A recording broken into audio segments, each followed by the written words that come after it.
So this time I am going to explain a movie called Kills on Wheels, released in 2016. Spoiler is on the way. Rupasov, a highly feared assassin in his time, and a young man named Zoli. Both are persons with disabilities. As a result of his injuries, Rupasov has used a wheelchair for the past 3 years. Meanwhile, Zoli had to use a wheelchair all his life because he was born with a disability. Zoli now lives in a dormitory with a friend named Adam. In his spare time, Zoli likes to draw comics, and his work is quite good. One day, Zoli and Adam were playing with fire extinguishers in a small alley near their dorm. Then came Rupasov, who looked annoyed with their ridiculous behavior and attacked Zoli. Fights are unavoidable, but then, Rupasov suddenly realized that he had gone a bit too far towards Zoli and Adam.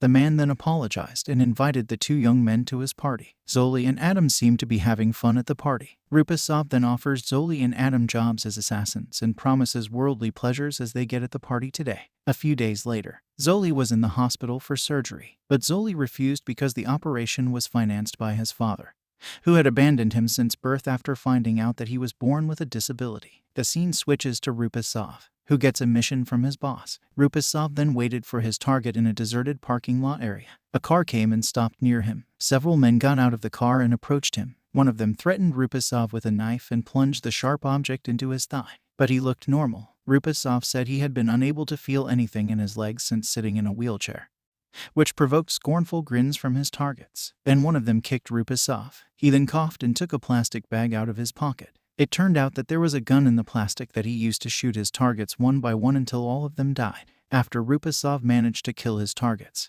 an ambulance arrived at the scene. A female medic named Zita treats a wound on Rupasov's thigh. The two turned out to know each other. Rupasov had feelings for her and wanted to take her to a movie after work, but Zita refuses his invitation and tells him that she is engaged. Rupasov was devastated that the woman he loved so much had already belonged to someone else. He even tried to kill himself by throwing himself off the steps of the pedestrian bridge, but fate had not allowed him to leave this world. Rupasov came to his senses and resumed his life. The scene switches when Rupasov receives a payment from his boss, who says he must keep his job secret and not cooperate with other people. In fact, all this time, Rupasov was often assisted by Zoli and Adam. A few days later, Rupasov met Zoli while he was undergoing therapy on his leg in the hospital. Rupasov told him not to help him anymore and broke off their cooperation. But Zoli refused and said he would still cooperate with him. Zoli then insisted that he would not accept the money his father gave him, even though his mother had persuaded him repeatedly. After he finished training his legs,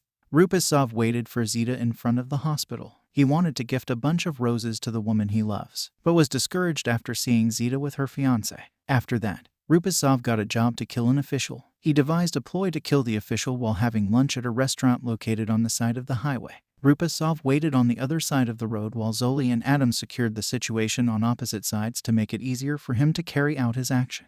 With the help of a flock of pigeons and a crowd of passing people, Rupasov managed to complete his mission without arousing people's suspicions on him. While crossing the street, the official suddenly collapsed, and his body was covered in blood. His bodyguards were busy looking for the shooter, but no one would suspect 3 disabled men in wheelchairs. The 3 immediately left the scene. Rupasov later met Zita while boarding a bus. She gave Rupasov an invitation card to attend her wedding, but unbeknownst to Rupasov, the boss was watching his actions. After they met, his boss was furious at him for breaking their rules and kicked him until he fell to the ground. The boss gave him one chance to make amends. This time Rupasov got on a mission to kill Zoli and Adam. The next day, Rupasov took his 2 friends to go fishing in a lake. Despite having difficulty passing through the grasslands to get to their destination, the trio finally arrived at the lake and started fishing. Adam looked overjoyed when the bait was eaten and asked for help pulling the line. Instead of helping Adam, Rupasov pushed him into the lake. After that, Rupasov throws Zoli into the water and intends to leave them, but Rupasov did not have the heart to let his comrades drown. Finally, he plunged into the lake to save Zoli and Adam. After they all returned to the pier, Rupasov reasoned that it was a prank. For the first time, he failed to complete the mission assigned to him. After returning from the lake, Rupasov invited his friends to party at his house. He then told them about Zita and how much he loved her. Rupasov's friends wanted to help him get Zita back. They also made plans. The next day, 3 of Rupasov's girlfriends carried the man and leaned him against a vehicle, implying that he could stand and no longer needed to use a wheelchair. Rupasov waits for Zita to come home from the hospital, but after waiting for hours, it turns out that Zita is on leave from work. Their plan failed miserably. A few days later, Rupasov gets a mission from his boss to kill a drug dealer. The boss said he would get paid double. Rupasov accepted the mission on the condition that his current job was his last and he would no longer accept any other job offers. The boss agreed. Rupasov and his two companions headed for the target's house. He had Zoli and Adam wait in the car as he carried out his stunt. The guards searched Rupasov before entering the house, although they did not find anything suspicious, such as a gun and sharp objects. Thinking it was safe, the guards took him to meet their boss in the house. When he was in the house and met the drug dealer, he began to carry out his actions. He took a gun hidden in the foam cushions of the wheelchair and opened fire on the guards inside the house, but missed his target. Instead of running away, the target took his gun and engaged in a shootout with Rupasov. But Rupasov is more experienced with weapons because of his profession as a hitman. Even though his body is no longer perfect, with his body covered in wounds and clothes stained with blood, he finally managed to kill everyone and complete his mission,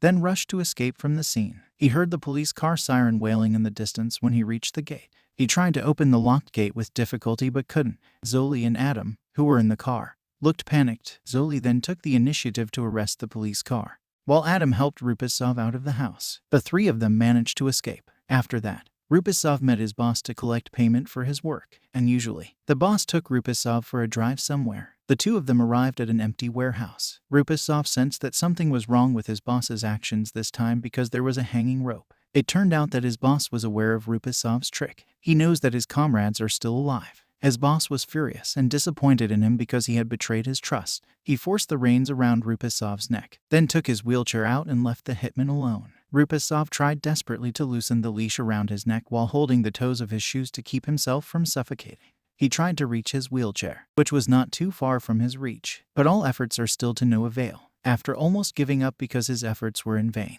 the rope knot wrapped around his neck finally loosened a bit. He removed the rope from his head and managed to survive. Arriving home, Rupasov immediately gathered his comrades, plotting revenge on the boss who had gone too far. Several days passed. Rupasov attended Zita's wedding accompanied by Zoli and Adam. He looked dapper in a white coat and neatly tied hair. Rupasov even took the time to show off his singing skills, which earned praise from many people, including Zita. She burst into tears. But then, Rupasov suddenly kissed Zita, and her husband burned with jealousy. After the party was over, Zita's husband and his friends beat up Rupasov for what he had done to his wife. Zoli comes to help Rupasov. He threatened Zita's husband with a gun, then took Rupasov away from there. The next few days, Rupasov launched his revenge against the boss. He and Zoli visit his boss' safe house, coming in blatantly, while Adam lurks from outside. Rupasov said that he wanted to collect the wages from the previous mission that the boss had not paid, but his boss shied away from paying his wages and threatened him that he would release his dogs to attack Rupasov and Zoli. Rupasov then pulled out his gun and fired at the fire extinguisher on the table near his boss. The dogs were frantically running outside. The boss then quickly attacked him until the gun fell. He repeatedly stabbed Rupasov with a knife. Zoli manages to get Rupasov's gun, but he doesn't help his partner and lets the boss kill him to death. Zoli then kills the boss. He took all the money belonging to the boss from the safe, which he would later use for the cost of his leg surgery. And the story of the wheelchair killer came to an end. It turns out that the entire incident involving Rupasov so far is just a fictional story from a comic book by Zoli. He created an imaginary character named Rupasov, who has the appearance of his father and a person with a disability like himself. Zoli never met his father in his entire life. He only keeps a photo of his father, who is similar to Rupasov, and was inspired to make a comic involving his father and himself. Unexpectedly, the comic turned out to be loved by many people and was successfully glimpsed by publishers to great success. Zoli also sent a copy of Rupasov's comic to his father as a keepsake. Thanks for watching. Bye.